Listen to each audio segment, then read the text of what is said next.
What's up guys? Welcome back to my channel. How you doing? I'm doing great. I'm Lauren, in case you're new here and you didn't already know that. Don't forget to check me out and follow me on Instagram, Twitter, Pinterest, Musical.ly, all the things. Follow me on all the things. And of course, subscribe to my channel if you're not already. Okay, let's hop right into the video. Last week I talked to you about some hashtag girl bosses running the world in Hollywood. So now it's time to break down the top 10 male celebs that are transitioning into the entrepreneur world and building an empire. Again, this is a list that I came up with myself. They're not ranked in any order. I just think that these people have very particular, interesting stories. Let's start off the list with the original doctor of the 90s, Dr. Dre. Everyone who's anyone has heard of Dr. Dre, and if you haven't, where you been? Dr. Dre, real name Andre Young, is a hip-hop producer, rapper, also an insanely successful businessman. As of 2017, he is the third richest figure in hip-hop. He had to deal with the impact of the shiny new invention that entered the market in 2001, the iPod. He was particularly unhappy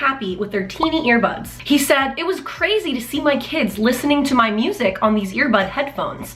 I was like, this is not how it's supposed to sound.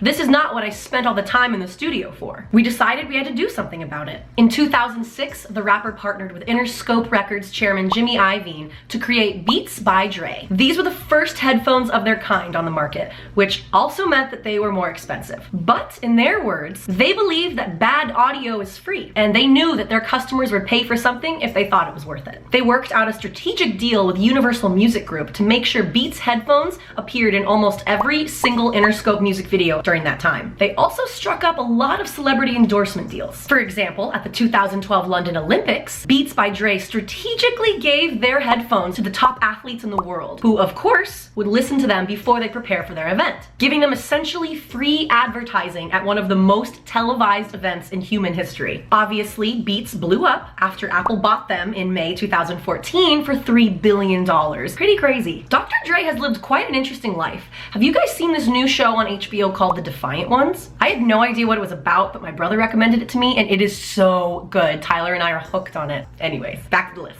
Number 2 on the list is one of my longtime favorite people and icons, Ryan Seacrest. Most of us met Ryan Seacrest when he started hosting American Idol, but he is so much more than that. Seacrest knew early on that he was destined for a career in radio. He moved to Los Angeles and started a popular afternoon radio show, Ryan Seacrest for the Ride Home. After landing the American Idol hosting job in 2002, the doors started opening up for him, and he started covering all sorts of entertainment-related news for E! Television Network and The Today Show. He created On Air with Ryan Seacrest in 2003, and he still continues to host it every single day from 10 a.m. to 2 p.m. That's pretty incredible considering how busy that guy is. He just recently replaced Michael Stranahan to become the co-host and changed the name to Live with Kelly and Ryan. In 2006, he created Ryan Seacrest Productions, an Emmy-winning entertainment production company. Ryan has essentially conquered the entertainment world, and in 2014, his horizons expanded to fashion. He created a stunning men's suit fashion brand, Ryan Seacrest Distinction, which has been wildly successful. He claims has a secret weapon to help all men get dressed and look professional with ease. He calls it the color matching system. Jackets, pants, shirts, ties are all labeled with a number, 1 through 4, of the color group that they match. Match the color and style with Ryan Seacrest Distinction accessories, and you will never go wrong because it will always match and always look great. Pretty brilliant if you ask me. I know nothing about men's suits, but I know for a fact that a lot of my guy friends don't either. Number 3 on my list is Sean Combs, aka P. Diddy or Puff Daddy to some of my fellow 90s babies out there. Sean John Combs is a rapper, producer, actor, and entrepreneur extraordinaire. In 2017, Forbes estimated his net worth around $820 million.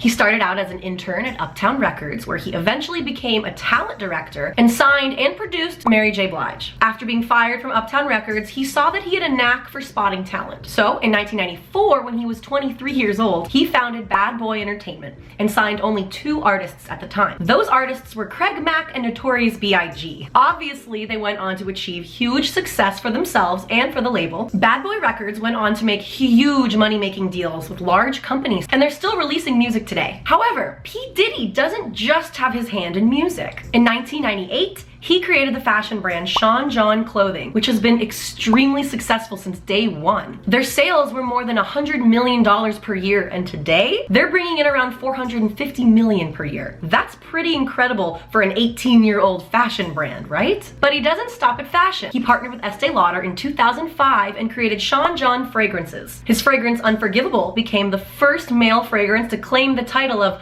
best-selling fragrance. And now Diddy has won Fragrance of the Year twice. Since Diddy has a proven track record of developing and flourishing high-end brands, why not take a dip in the alcohol and spirits world? In 2007, he agreed to take on marketing and brand ambassador roles for the struggling spirit Ciroc. When he started working with Ciroc, they could barely sell 50,000 cases a month. 14 months later, Ciroc was selling about 2 million cases a month. That's crazy. Sorry, Dr. Dre. Looks like P. Diddy has a few mil on you. The race to become hip-hop's first billionaire is on. Number 4 is Paul Newman. Paul Newman was a beloved Academy Award-winning actor starring in many movies in his long career. His last role in 2006, before his unfortunate death, was voicing the role of Doc Hudson, a retired race car in Disney Pixar's Cars. But his incredible acting career is not why I'm talking to you about him. Have you ever seen this salad dressing? Or what about this pizza? Or what about this sauce? I bet you've seen this label. Newman's Own is a household staple, and it is the brainchild of actor Paul Newman. Now, Paul was a bit of a picky eater. Specifically, he would insist on mixing his own salad dressings at restaurants. Then, he would eventually put some of his homemade dressing in an old wine bottle and gift it to his friends. This salad dressing became crazy popular among his friends, and it led Paul to think that maybe he should start selling it. Today, it has grown from the original oil and vinegar salad dressing in 1982 to 324 products, but Paul had a little bit of a different vision for his food brand. This company proudly gives 100% of their after-tax profits to the Newman's Own Foundation, which in turn gives the money to various charities. Since its 1982 founding, Newman's Own has given more than $485 million to a wide variety of charities. That's amazing. Newman's Own is a brand that I grew up having in my pantry, just like Campbell's or Kraft, but I had seriously never thought about who it was on the bottle.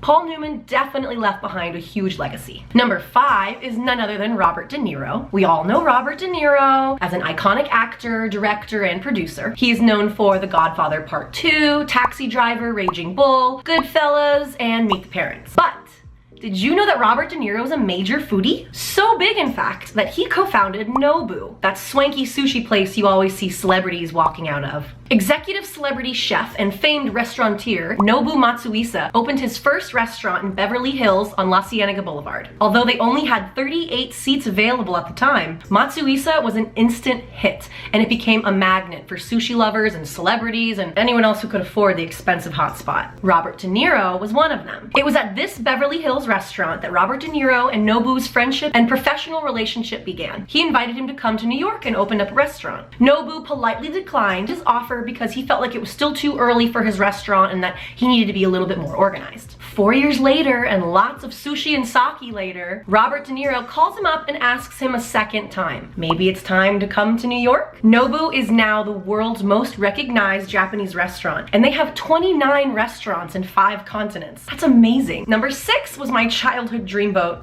and he still kind of is. I mean, Ashton Kutcher is just everything. He rocks. You might know Ashton Kutcher as an A-list actor from Dude, Where's My Car or That 70s Show. He even portrayed Steve Jobs in the movie Jobs. But he's also a tech-savvy businessman, investor, philanthropist, and part-time shark. He enrolled himself at the University of Iowa, and he planned to major in biochemical engineering. He ended up dropping out to pursue modeling and acting and was very successful, but his interest in tech was still there. He started investing in tech companies in 2003 when he co-founded A-Grade Investments. He became an early investor in companies like Uber, Airbnb, Spotify, Skype, and SoundCloud. Not bad. He also created the media empire A+, and in a little over a year, it became one of the most popular websites in the US. They made $2 million in their first year, and Ashton is hoping that they've created the next BuzzFeed. He also added shark to his title when he guest starred on ABC's hit show Shark Tank, and he got a little feisty with Mr. Wonderful too. Also, congrats to Ashton and his wife Mila Kunis, who just welcomed their second child together. So cute. Jackie and Kelso forever. Number 7 is the ageless beauty George Clooney.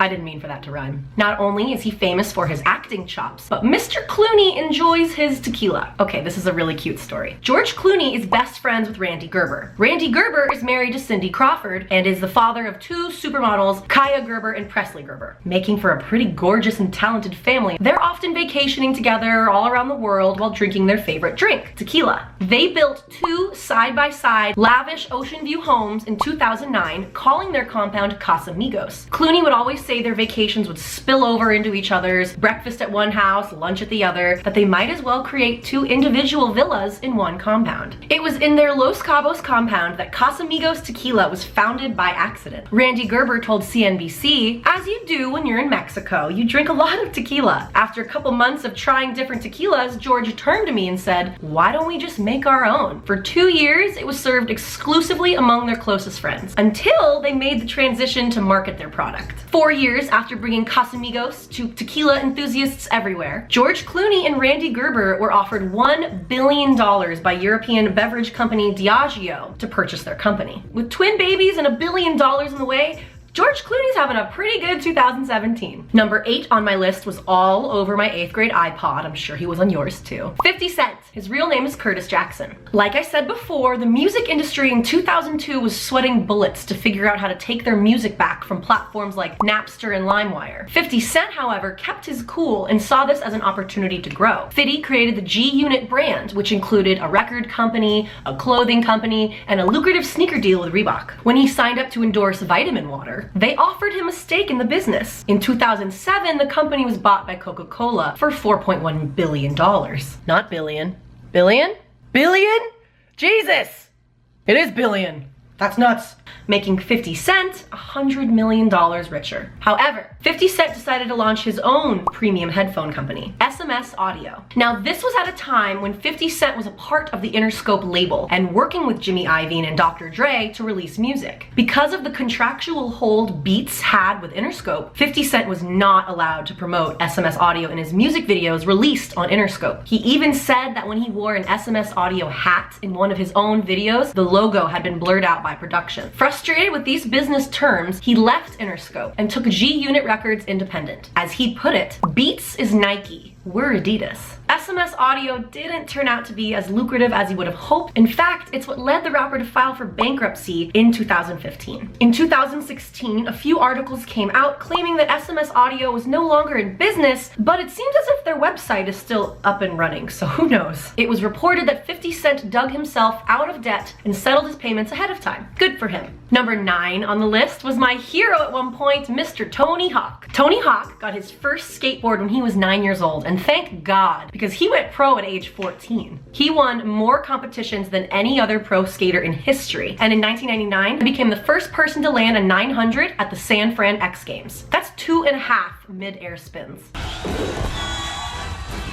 Are you kidding me?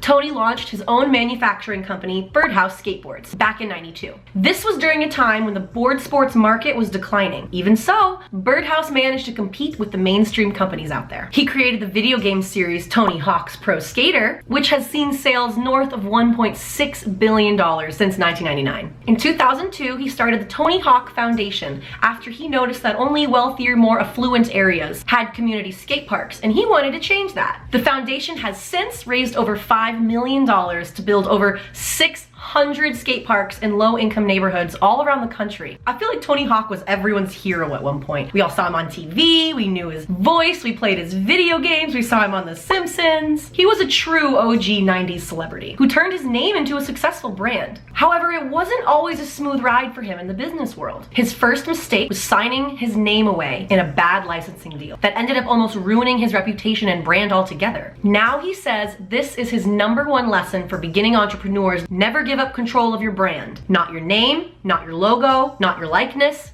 none of it. Because it's all you have and you need to protect it. Words to the wise from Tony. Number 10 has been the ultimate home dog since I was a little girl, Snoop Doggy Dogg. Now when I say Snoop Dogg, you probably think of him like this. But he's also becoming quite an entrepreneur in the business world. Snoop Dogg is known as a famous rapper who was unfortunately involved in some violence back in the 90s. He has spent the rest of his career working hard to move away from that violent gangster image. He started doing commercials publicly condemning violence when he realized he was becoming a role model for younger kids. With that whole life behind him, you might see Snoop Dogg doing a number of things today. For example, he might be cooking up a storm with his longtime bestie, Martha Stewart. In fact, the two have their own television show on VH1, Martha and Snoop's Potluck Dinner. It's actually pretty adorable and hilarious to watch them cook together, let alone understand each other. Or you might find his face on his own brand of marijuana products, including edibles and his favorite strains of weed. You could also find him hilariously narrating versions of Planet Earth with Jimmy Kimmel Live. But my favorite place to find Snoop Dogg is on social media. He has millions of followers on Twitter and Facebook, and he doesn't call them fans, he calls them family. He's always tweeting funny things and pictures throughout his day, so it's no wonder he invested a ton of money into Reddit, the self-proclaimed front page of the internet. You never know what company Snoop Dogg might be involved in next. Personally, I think he needs his own talk show. That'd be awesome. Well, I hope you guys enjoyed my top 10 list. Comment down below. Let me know if you like these type of videos or if you have any suggestions of types of videos that I should be doing. I'm gonna be trying out a few new things in the next coming weeks, so stay tuned. Please don't forget to subscribe to my channel. Leave this video a like if you enjoyed it. And don't forget to follow me on all the social media things, whatever you're on. Musical.ly is a thing now. I had a lot of fun doing this video and I hope you enjoyed watching it. I'll see you guys next time. Bye guys.